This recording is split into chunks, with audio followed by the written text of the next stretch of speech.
Hi guys, welcome to my channel. For those of you who don't know me, my name is Bumigazi Lupindo. I am a clinical psychologist by profession, and for those of you who are returning to the channel, welcome. It's always great to have you guys. So I was approached by a doctorate student in psychology. His name is Phil, and he's currently doing his doctorate through Wheaton College in Illinois. He also has a YouTube channel. It's called Phil's Guide to Psych D. And he wanted to do an interview just to get to know a little bit about me, my experience in psychology, both in terms of my training and in terms of the work that I do, and also to get an understanding of my perspective of the impact that our history in South Africa has had on psychology as a profession. So I thought it would be nice to actually share the video with you guys, just so you guys can get to know a little bit about me, my experience, and my perspective of psychology within the South African context. So I hope you guys enjoy this video, and please also do check Phil's channel out. I will attach the link to his channel on the description box down below, and I hope you guys enjoy the video. I actually like describing therapy as a dance. And even with my clients, I'll say that. I'm like, think of therapy as a dance, right? So if we are in tune and we're moving together, if you go backwards and I come forward, then we're able to enjoy the benefits of the dance. But if we are constantly stepping on each other's feet, then it makes it difficult for us to actually enjoy the benefits of the actual dance. What is up, fam? Welcome back to the channel. My name is Phil Sarpong. This is Phil's Guide to Psych D. This channel is dedicated to all things psychology, wellness, and graduate school. Today we are interviewing a very special guest. We will be interviewing a South African psychologist. So with that, let's go ahead and go into the bio for Bomi. Bomi has a master's in clinical psychology from the University of Cape Town. She has experience working in general hospitals, psychiatric hospitals, and correctional facilities. She currently works as a clinical psychologist at a state hospital and also runs her own private practice where she provides reduced rate services to people who otherwise can't afford therapy in private practice. She will be pursuing a doctorate in experimental psychology at the University of Oxford this fall. She is super passionate about improving the state of mental health services in South Africa and the world at large, and she also has a YouTube channel called Clinical Psychology in Real Life. So you guys may have already seen her or passed across her YouTube channel on YouTube. She has a great YouTube channel, has a lot of great resources and services that I'll definitely put down a link in the description below so you guys can check that out.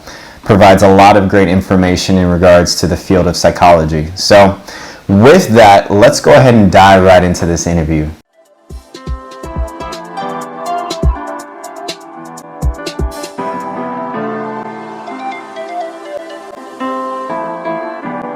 Bomi, hey, how are you doing? Hi, I'm good, thanks. How are you? I'm good. Thank you so much for coming to this interview. Super excited to get to know you more as a South African psychologist, and just learn more about you and your culture. So looking forward to it. Sure. Thank you for having me here. I'm actually quite excited to be here. So we'll see how it goes. That's awesome. Well, let's just get started with, tell me a little bit about how you initially first got started in psychology. Like, what made you interested? Why did you go into the field? Yeah, sure. So how I got interested in psychology honestly was a very personal thing. It was because of personal experiences that I had growing up, personal challenges that my siblings also had growing up, and growing up in a very small town where we didn't really know much about where we can get support and access to services. There wasn't a psychologist where I was from. We had to drive an hour away in order to be able to access a psychologist.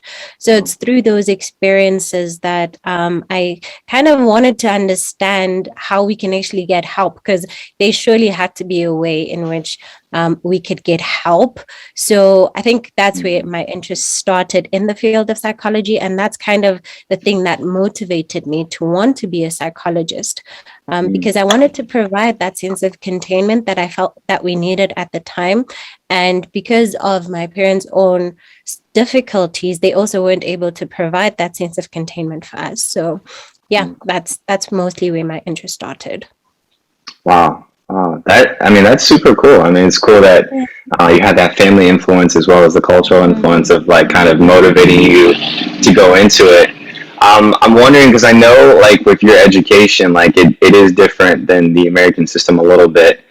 So tell me a little bit about like what you actually had to do to become a psychologist, like maybe some of the courses you took or some of the educational milestones that you had to go through. Yeah, sure. So things with us are slightly different because with us you can actually practice with a master's degree.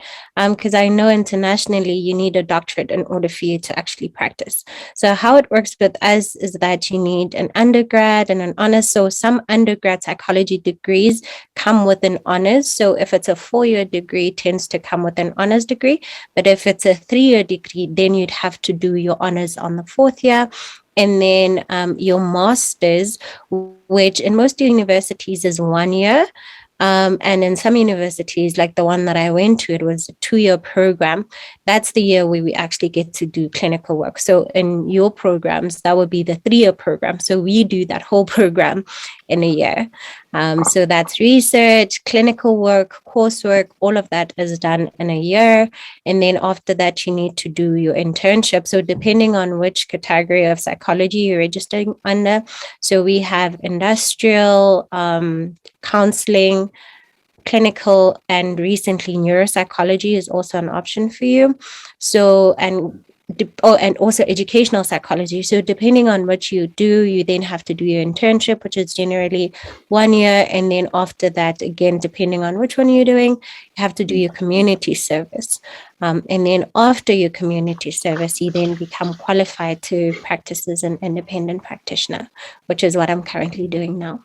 Yeah, no, it's kind of cool how there's definitely some similarities and differences with the way that you went through that educational system. I'm wondering for you, I guess right now as a psychologist, so what does the day to day look like for you? So that's that's a bit of a tricky question because it depends on what you do. So with me, I do quite a lot. So I do work at a hospital, and within the hospital setting, it's the normal 9 to 5. So with us, it's actually 7:30 to 4:30. That those are our working hours. So during that time, I'm at the hospital and working there at the hospital. And at the hospital, sure. So when I went to the hospital, my main role was to do forensic assessments. So in the hospital setting, that would mean that assessing criminal capacity. So when someone commits a crime, usually it's more the kids that we see. If they're involved in any kind of crime, we need to then assess criminal capacity. And then also psycholegal stuff. So if there's someone that needs to testify in court and there's certain challenges that they're experiencing, so then we need to do an assessment to determine whether or not the person has a capacity to testify in court, or what accommodations would need to be made to give the best, to get the best testament from them. So those are the kind of things that I came into the hospital to do. But then also other stuff that I do is individual therapy, trauma counseling. So I pretty much see anything and everything, screening to see whether or not someone presents with maybe psychosis and they need to be referred to a psychiatrist. So those are the kind of day-to-day things that we see within the hospital setting. And then I also have my own private practice, which I started this year. And within the private practice, that's something that I do after hours. So there I would have my own individual therapy. And again, there I see all sorts of people that are looking for a therapeutic space. So people who are looking to understand themselves, people who have experienced certain traumas, people who are struggling in terms of their everyday life experiences, also do couples therapy. So there is quite a variety of people that I work with in my private practice. And then also, I do work with a private practice that does medical legal assessments. So, for example, if someone was involved in a car accident, there's something here called the Road Accident Fund. So then you would have to go to various health professionals to do various assessments to see how much of an impact the accident had. And then based on that, you would then be able to claim from the Road Accident Fund. So some of the stuff that we do are that. And more recently, we've also started looking into getting involved in more criminal cases. So those are the kind of the stuff that I do, like in a general day. That's what my day looks like. So it's a very it's a very difficult thing to kind of explain that in the morning. This is what I do. Because whenever I have a moment, I'll start working on a report from the medical legal practice. And in between, I'm generally working on reports from the hospital, or I'm at the hospital seeing people, and then after hours, I'm then at my practice. So it's just a mixture of all of these things that I'm doing. And this excludes an NPO that I have. So I also do work that is in relation to the NPO. So my day is quite a mixture of a lot of stuff, and my day is not the same every day, because you don't know what you're going to see at the hospital, what's going to come up at the hospital, what's going to be needed of you. Some days are a lot more quiet, so then I'd focus on reports. Other days I spend the whole day in the hospital just seeing people. And then I have to come back and do my private practice work after hours. So it's very dependent on what's come up for that day. But those are generally the things that I do. That's amazing. I mean, that sounds like so much, which is cool. I mean, that's what I love about psychology, is that you can work in so many different types of settings. You can work with so many different types of patients and cases, and it never seems like you really get bored, because there's always something that you can do differently. And I just wanted to add, Phil, that I feel like there's just so much that's possible within the field of psychology, and some things aren't even things that we're aware about. I mean, during your training, you get exposed to a lot that you can do. But once you're in the profession, you get opened up to a lot more opportunities. And it's truly what you decide to make of it, whether you want to branch into forensics. So with us in South Africa, I'm specifically mentioning forensic because it's something that I am passionate about. So there isn't a registration of being a forensic psychologist. But once you registered as, for example, a clinical psychologist, you can then choose to specialize in forensics and branch into that side of things, and do that kind of work. So, I mean, there's a lot that you can do within the field of psychology. And I think that's the beauty of it. You can either choose to stick to one thing, or you can choose to engage in a couple of things that interest you, but there's truly a lot to do. How big of a factor was, when you were choosing psychology schools, did you know that for sure you wanted to stay in South Africa, or were you also looking to branch out and see other different programs and become an international student? Or, how was that for you in that decision-making process? Yeah, honestly, when I started my undergrad, I feel like I didn't really know much about psychology. I just knew that one day you become a psychologist and you help people. And because of my own experiences, that kind of is what drove me to start the degree. And it's only when I got into my undergrad that I started uncovering that actually this is a very long journey for me to actually be able to qualify as a psychologist. And it's not easy to actually go through that process. So to answer your question, when I started my undergrad, no, I literally just wanted to get a degree. It was post-matric. It was an expectation from my family for me to go to university. It was also something that I wanted to do because I wanted to be independent and be a professional. So at that time, I was just going into university to get my degree and then figure out life from there. But then when I got to my second year, that's when I actually got a lot more information that actually you need your master's in order to get in order for you to practice, and also finding out how difficult it is to get into masters. I mean, when I started in my undergrad, there was like 1,000 of us that did psychology. In my honors, there were 100 of us. And even then it was general psychology and industrial psychology in that 100. And then in my master's year, year, there was only 8 of us. So thinking about 8 people and 1,000 people when we started, it seemed like there wouldn't be any chances for me to actually get in. So when I got into my honors year, I had to start making a decision that, okay, so what's going to happen if you don't get into your desired program the following year?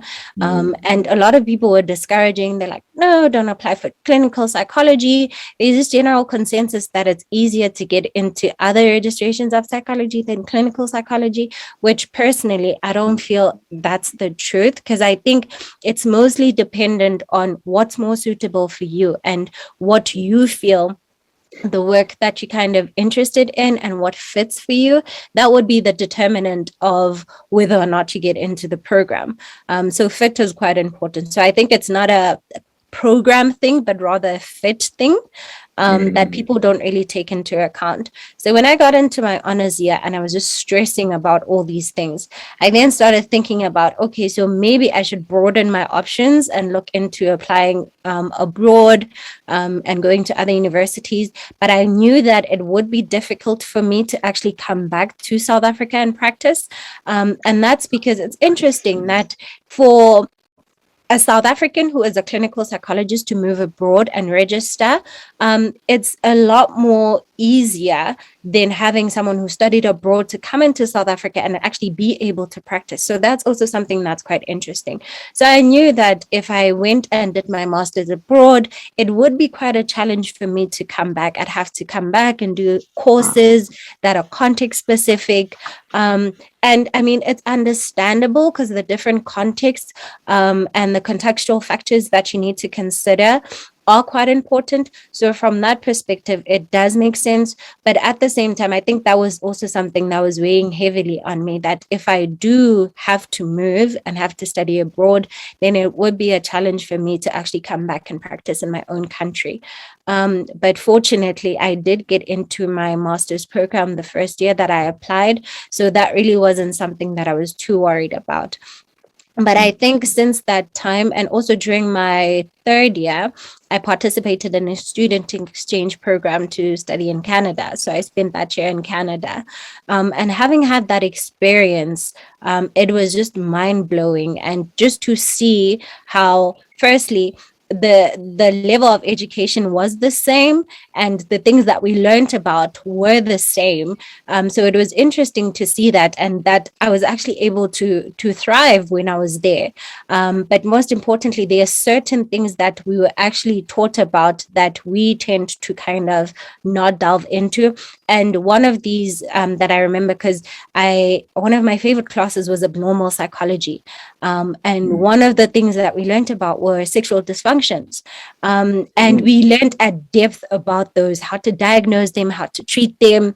And in the South African context, that isn't something that I went through. I mean, if I compare myself to my undergrad third year student who went through the same course, like there are certain conditions that we didn't delve deep into.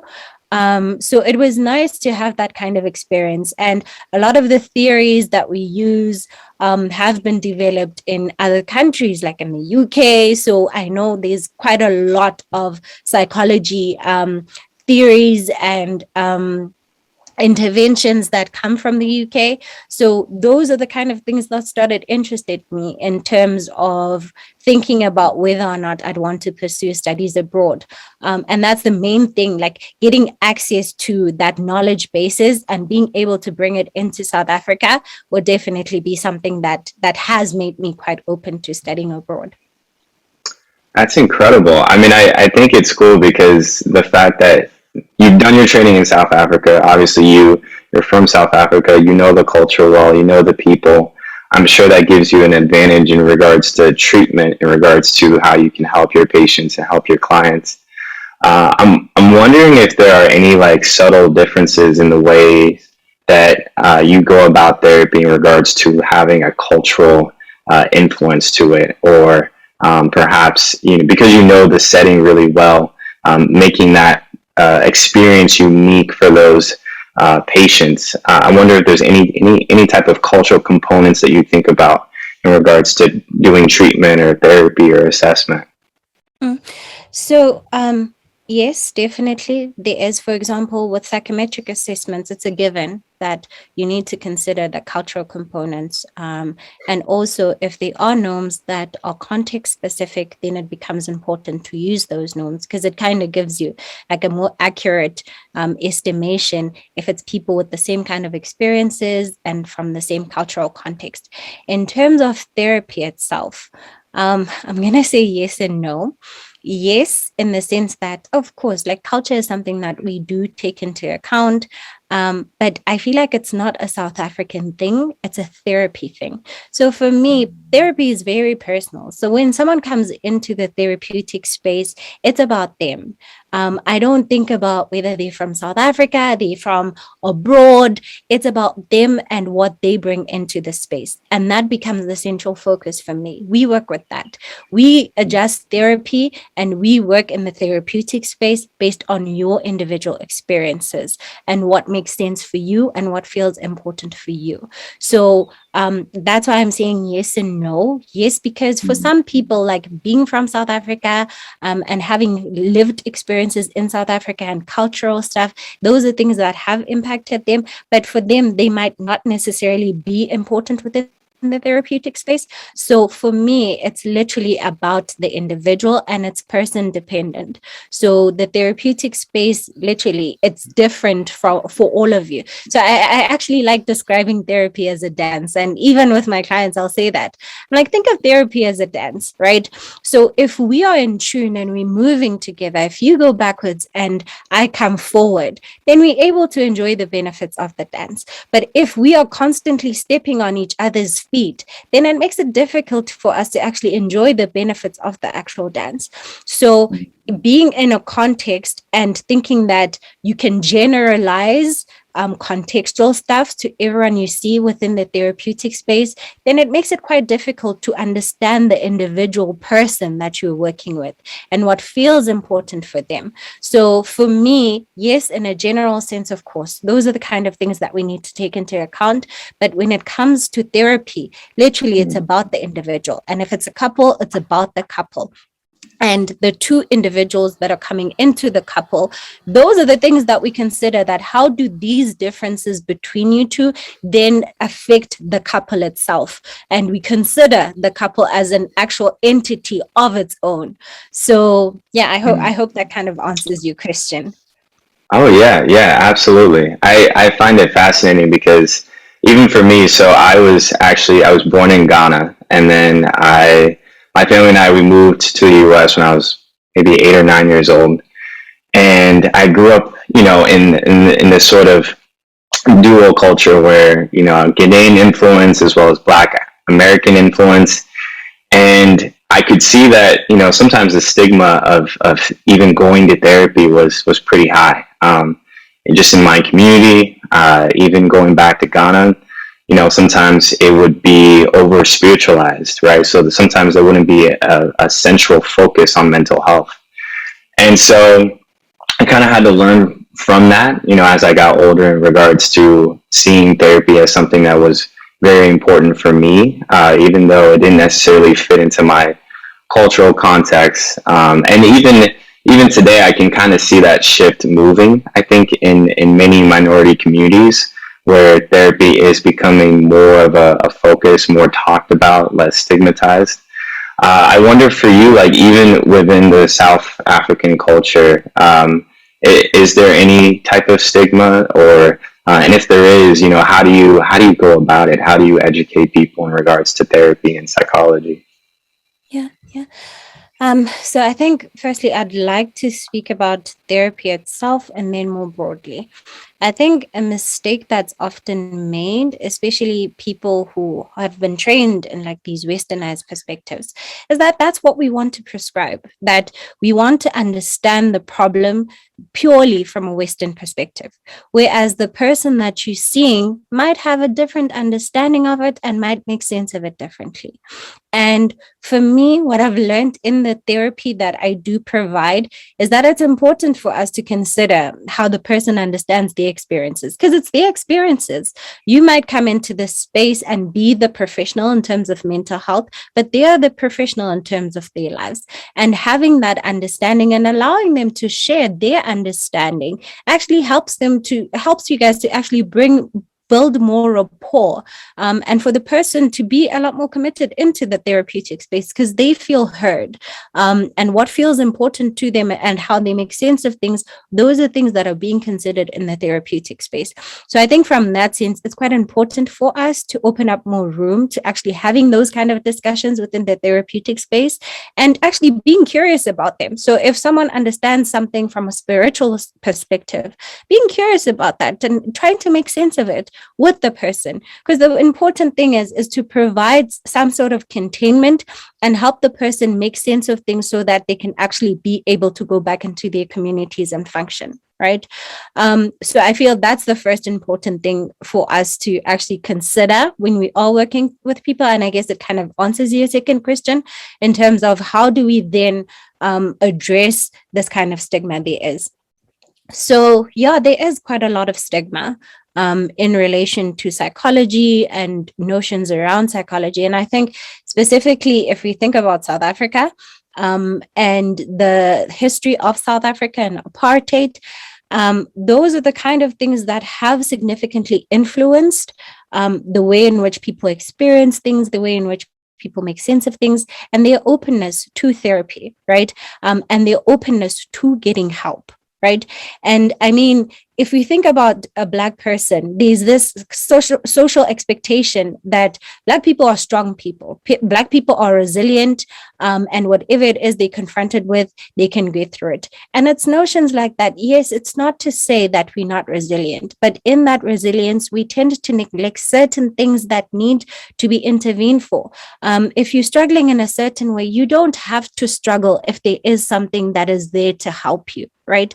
And that's part of what therapy is about, to help understand how we become socialized into certain things that we don't need to carry with us anymore. Yes, in the apartheid times, those kind of things, they helped us, they nurtured us. They are the things that kept us contained in a very volatile situation. But now those kind of reactions and that kind of way of being is something that isn't necessary for us. So I think that's the first thing that we need to highlight and kind of normalize, that it's okay not to be okay. And there's a space for us to help you in terms of making sure that you do get okay. And then also in terms of psychology itself, I mean, there's the saying that Steve Biko once said. He said that the most potent weapon the oppressor has is the mind of the oppressed. And that's literally what psychology is about. It's about studying the mind and human behavior. And those notions were the same notions that were used to oppress people, to instill these beliefs that one group was superior to another group. And even with psychological assessments, even with the deprivation that Black people had, being separated and put into circumstances that would, of course, affect your mental health. Those kind of things, and that sense of deprivation, the education system, and not giving them the same kind of education system, obviously those things affect your mental health. And those were the same things that were used to reinforce that, no, look at when we're doing IQ assessments, white people are performing better than Black people, when contextual stuff weren't taken into consideration. So it's that kind of history that makes it difficult for people to be trusting of these westernized notions that are now coming into the African space. The same notions that kind of overlooked and criticized the African practices that were already existing. So which is why I was saying it becomes very important that as much as, yes, psychology helps, the work that we do is very important and it's very helpful. But in order for people to build that sense of trust again, and for people to benefit from that, it's important for us to be very open to not just trying to use westernized approaches within the therapeutic space, but to allow people to come as they are, to bring their beliefs, to bring how they make sense of things, and to see how we can integrate those things in order to help them from a psychological perspective. That's incredible. Yeah, I mean, I 100% agree with that. I think I see even in the history of America some of those similarities with regards to how psychology was used to oppress Black Americans or minorities. And even today, I think what has perhaps even helped is the growth of minorities becoming mental health professionals, right? Because, for someone who's a client, if they're a little bit shaky on psychology or seeing a therapist, maybe it might help them if they can go to someone that looks like them, who can kind of understand their own cultural background and relate to them in a way that maybe someone else couldn't. And so I do see that as a benefit. But I really appreciate just your story and the history behind that, because I think it's so important for people to understand all the ways that psychology can be used for good and all the ways that it can also be used for bad, and how we navigate that even today in our society. So Yeah. I mean, that's very true. And I think even within the profession of psychology, there really needs to be quite a lot of work that's done. Firstly, I'm just thinking about my own experiences. I remember during our master's year, someone made a comment that it's unfair that there are so many Black people in our class, because basically they were implying that we don't deserve to be there. It's just that we are there because they're trying to address this whole thing that Black people were previously marginalized. So now they're trying to address that kind of the disadvantage that we had. And I'm just like, I mean, it's comments like that still make you see that actually, some people still have this mentality that there's certain spaces that Black people shouldn't be in. And those are the kind of things that I think are quite important for us to openly speak about, and to have those kind of conversations, because those kind of conversations are the same things that make it so difficult for people to be trusting that there's been any change in this field, and that there's even any space for Black people to be receiving therapy. And I think even if we think about the price of therapy, and the history of South Africa and other Black communities, I mean, it's a luxury a lot of people can't afford. So those kind of things are things that we need to think about. What are structural issues that are still maintained that make it difficult for Black people to be able to even access those services? So I think, I mean, we're doing well in the sense that we've now opened up the space for Black people, but there's still a lot of issues that are ongoing that we need to start thinking about. But I guess baby steps. yeah, wow. I mean, it's comments like those that kind of, I think even as a clinician, it makes you think of like, do I belong here? Like sometimes you even question yourself when you hear comments like that. But it's amazing that, it just like you said, baby steps to kind of fight through that prejudice. For you, and I think this is kind of goes along with that in terms of building up protective factors for, when you go into the field and all of the different types of adversity that you might feel. I know that it's important in regards to thinking about wellness as holistic, and making sure that even as the therapist or as the clinician, that they are also taking care of themselves. And so this is a question that I ask all of the people that interview with me is, what are you doing for yourself, right? What are you doing to invest in regards to your mental health, or your physical well-being, your mental well-being, or even your spiritual well-being, in regards to being able to be sort of refreshed as you give to so many people and so many different things? Yeah. I think the first thing when we got into our master's program, it was compulsory for us to go to therapy. There was no way of negotiating that. And to be honest, I'm forever grateful for that, because there's definitely a need and a space for that. And that has been so therapeutic. And I think more than anything else, it helps you to understand what it's like to be the client and the vulnerability that's in that seat. And it makes you so appreciative of the work that you actually do. And it allows you to treat it with a lot more delicacy, because you know what it's like to be in that chair. So for me, that's definitely one of those things. I'm also someone that's physically active. I love going to the gym. So that's something that helps me a great deal. I've also tried to do other stuff outside of my field. I'm quite an outgoing person. So I like trying new stuff. I like being with friends and family. I started taking painting classes last year, and painting has become something that I love absolutely to the core. So those are the kind of things that I always make sure. And I think more importantly, leaving work at work, and not bringing it to home. That boundary becomes so important because it becomes so easy to take it with you. And the thing about therapy is that it's difficult to separate yourself as the professional from yourself as the person. In the sense that you feel in therapy, you connect with people, their experiences and their challenges, they do tend to weigh on you.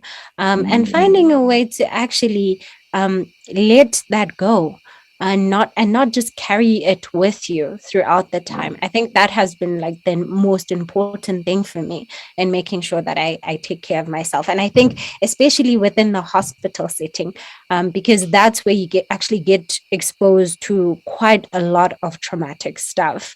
So being able to leave work at work, that has become very important for me. And actually to not take myself so seriously, like to to understand that I'm a person before I am a psychologist, and to allow myself to be a person, to be able to make mistakes, to live like just like everyone else, and not expect myself to be this person that has had everything figured out, because that's not true. And that's not who I am. That's what I do. That's what I help people do. But it's not me. And that's something that becomes very important for me to remember. One of the things that I realized, when I was in undergrad, you go to school, you go to work, you're just so used to like balancing so many different things at once. And when I got into the mental health field, I realized like, okay, even though I'm not taking like physical work with me back home, sometimes there's sort of that emotional baggage that I can easily bring back home with me. And so like having a way to kind of reconcile with that, and kind of having to deal with that first before like coming back home, and being able to have the mental capacity to engage in my everyday activities. So I find that to be still, even for me, a little bit of a struggle in regards to making sure that I'm still taking care of myself and how I invest in myself. So I appreciate your input and your perspective, and how you go about it for yourself. Like that's really cool. We're already halfway through the year. Are there any other goals that you want to achieve in this year? Are there any other things that you're looking forward to in regards to your career and what you want out of it? And then, of course, please share with the audience about how they may be able to connect with you and social media and things like that. Yeah, sure. Ah, I mean, this is actually the first time in my whole life that I can actually say this. I mean, it's only June and it's the beginning of June. Let's just say it's May, end of May. And to be honest, I feel like I've done everything that I had set out to do for this year. I mean, I started a private practice. I joined a medical legal practice. I have a permanent job. I have an NPO, and my NPO is doing so well. We recently started a lay counseling program where we're mentoring people who are interested in the field of psychology and providing them with opportunities to do lay counseling and training them from that perspective, which again links to the accessibility issue that I was speaking about, that there needs to be a way that people are able to access services, and we provide free counseling sessions.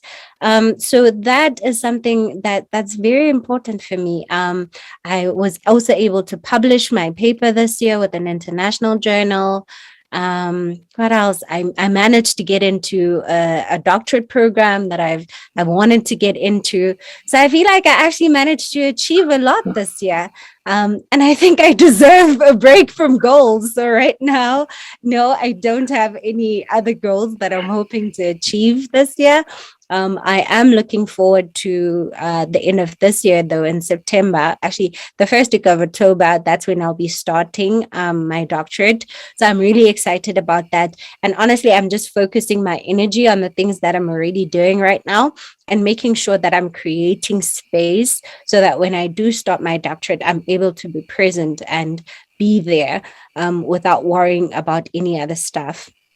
But definitely next year, like I feel like I've already have like an entire list of things that I'd like to achieve. But again, I think once I start my doctorate, I do want to take things a bit slow, which is why I felt like it was quite important for me to kind of set a lot of things in motion before I actually get to that. So specifically for goals for this year, honestly, like I think I'm okay with where I'm at. I feel like there's quite a lot that I've done, and it's okay to just sit back and enjoy the things that you've been able to achieve, and continue to work on the things that you've started rather than overloading yourself with more stuff. Um, and then you had another question for me that I seemed to have forgotten. I was just wondering, for people to connect with you, I know you have your YouTube channel, which I will definitely put down the link below. But yeah, guys, please go check out Bomi's YouTube channel. It provides so much more information. You learn so much more about yourself. And so, yeah, please let the audience know about some of the ways that they can connect with you. Thank you for that, Phil. You're so kind. So yeah, I do have a YouTube channel. It's called Clinical Psychology in Real Life. And honestly, that's the intention that I had for the channel, to try to help people understand clinical psychology and everyday experiences, and to help people who are interested in psychology to have access to information that I didn't have access to before. So yeah, that's what the channel is about. The only other social media platform that I'm on is Instagram. So my handle is Bomi_KAY. And then also I'm on LinkedIn, which is quite a professional platform, and I'm very open to other professional collaborations.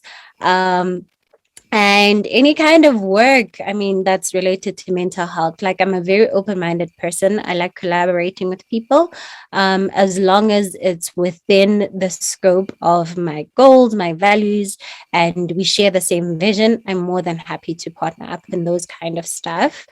And yeah, those are the only ways people can connect with me, really, because I'm not really on a lot of social media platforms. So yeah. That's awesome. Well, yeah, I'll definitely make sure to put down those links in the description below so people can check out your channel and your page and everything like that. Bomi, it's been such a great interview with you. I feel like I've learned so much about obviously the culture in South Africa, and then as well as you being a clinician. You have so much going on for you, which is super cool in regards to all the different interests that you're pursuing. And honestly, I really learned so much just from the way that you talked about psychology and from that cultural component. I think it's really important for people to understand how there's different ways to kind of go about it. And so, thank you so much for your time. And one thing that you mentioned was, being able to not necessarily have to set goals for yourself, and being able to kind of celebrate yourself and just celebrate the moments of what you've already accomplished. And I think that's also such an important reminder for all of us in regards to, kind of being workaholics and kind of wanting to do more. Sometimes doing less is also good as well. So thank you for sharing that, and just for being here today. I really, really appreciate it. Yeah. And thank you so much for having me here. Like, I honestly really appreciate you having reached out and us being able to connect. And I mean, these kind of things are things that we really need, for us to actually be connecting with each other, to be able to share this kind of information, and most importantly, to have these kind of conversations, because it's only these kinds of conversations that can then bring about changes in society. And I think it's very difficult for people to initiate those kind of things. So thank you for having that kind of courage, to be able to reach out and creating spaces like this, because these are very important spaces. Well, thank you for being able to receive that. I really appreciate that. Well, that'll be all, guys. Thank you guys so much. We'll see you guys on the next episode.